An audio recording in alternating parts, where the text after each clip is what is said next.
The lesson. Oh, yeah.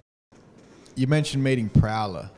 Now, Prowla's someone that we're, big fans of. Yeah, word. I guess tell us what his influence was on you and what you feel his influence has been on, rap and hip hop in general in Australia. Yeah, well, to me, I'd say Prowla's been. I've got two massive influences as far as locally, and one would be Ransom from AKA, and the other would be Prowla from RDC. Enough said.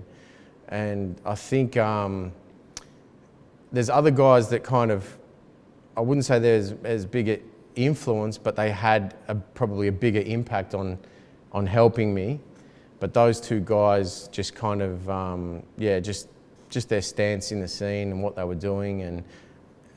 And because I attempted, I guess you'd say, at least three components of the hip hop culture, those guys did that as well, and they did it like world class in my opinion. So I guess those two guys I hold in the highest regard as far as they're the word king gets thrown around all the time, but those two are genuine all-out kings for sure, Prowla and Ransom.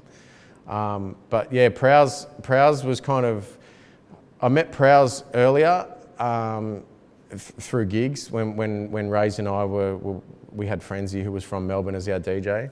I met Prowla at a few gigs and we built, and that was all cool. But it probably wasn't until Raze had taken off overseas and Frenzy was doing some shit with other guys. In fact, he moved north and I started to build a bigger relationship with Prowse in music and also as a friend, you know what I mean? And yeah, he did so much for I think definitely the underground scene through that. I think when AKA kind of stopped and Ransom sort of stopped and became a DJ and did what he did, I feel like Prowse kind of took over that role with a lot of us, you know what I mean? As someone that you could really look up to and really respect, but also did everything correctly, you know what I mean? As far as an underground artist is, you know what I mean? And yeah, look, I'm stoked to call that dude a mate to this day, because he saw me come up, you know what I mean? He wasn't there that very first day when I was rapping with Jamie, but most other gigs from then on, he was always there. So yeah, it's kind of cool. And do you think we're going to see anything out of Prowla in the future? Well, I don't know. Yeah. Production-wise, I'd say yes, definitely. As far as rapping-wise, who knows, man? Who knows? I know he's got goodness tucked away there that's already recorded. So whether or not he ever sort of unleashes it to the public, I hit him up a couple of years ago, and because I know there was a couple of tracks, because I'm always hitting him up for beats. He plays me some shit, and I'm like, "What the fuck's that?" And then he's like, "Oh, that's a little something that I've done something on or I'm going to do." And I'm like, what the fuck, man? You know what I mean? Like, he just kind of, he keeps pretty covert about everything, particularly that, you know what I mean? So whether or not, I don't know, man. Like, he's a hard man to get a hold of, let alone investing a solid amount of time to put something out.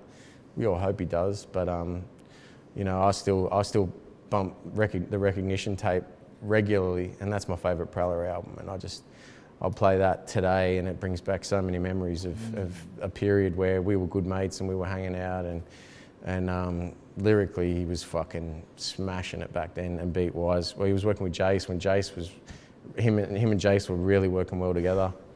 And I was blessed to be there for a lot of those recording sessions, and yeah, that tape to me is Prowla, so. Yeah. That's the one, that's only on cassette? Yeah, there's 1 or 2 copies of vinyl floating around. They got a test press back from New Zealand when New Zealand had the closest plant to us. And I don't think it sort of ticked many boxes as far as the quality of the press itself, but I've been trying to hit up Menace from Nuff Said, who's living in Hong Kong now. Every time he talks about it, I'm like, how much do you want for that one copy, man? You know what I mean? So yeah. That's a bit of a grail, that one, that's for sure. So. And then what were your thoughts on Money Walks and Lone Wolf? Because I personally really dig them joints. And I think they're like mid to late 90s. Yeah, well, I think Money Walks is probably the most well-known thing he dropped, and I think most people rate Money Walks as their favourite Prowla release.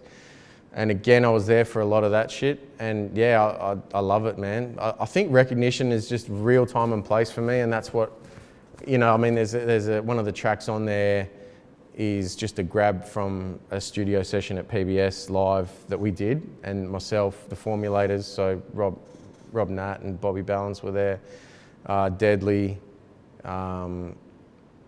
and yeah, it's just one of those sessions. So it's kind of all in that era, you know what I mean, of when we did it. But then Lone Wolf at the same time is for me as well. I probably rate Lone Wolf as my second favourite to recognition. So yeah, I remember when I pissed off overseas in 2003. That was one of the only CDs I took with me, you know, and it was, yeah, it just got a million spins, you know. What's the joint on there that you, I mean, there might be a few joints or a couple of joints that you feature on. Yeah, I only feature on one. Okay, good. Yeah, Renown. Yeah, that shit's there's two versions of the track. There's another version on it. Okay, yeah. Yeah, that was cool, man.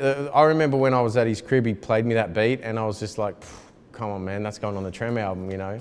And he was like, nah, it's going on the Prowla album, but Trem's on it, you know? And I was like, all right, let's do that then. So, but I remember that because I remember the day that we had to record, I was ill. I had some fucked up virusy cold shit, next level, and we'd booked it in, and he was going away at the time. I think he was leaving the next day or something, and he said, man, you've got to do it this weekend. So I rocked up and I just fought through to do it. I sound fucked up on the track, but it was just, I wasn't going to miss the opportunity, you know what I mean? And the remix, which featured on another release later, we actually re-recorded it, which was cool. So we got the opportunity to go back in and re-record it for the remix. The lesson.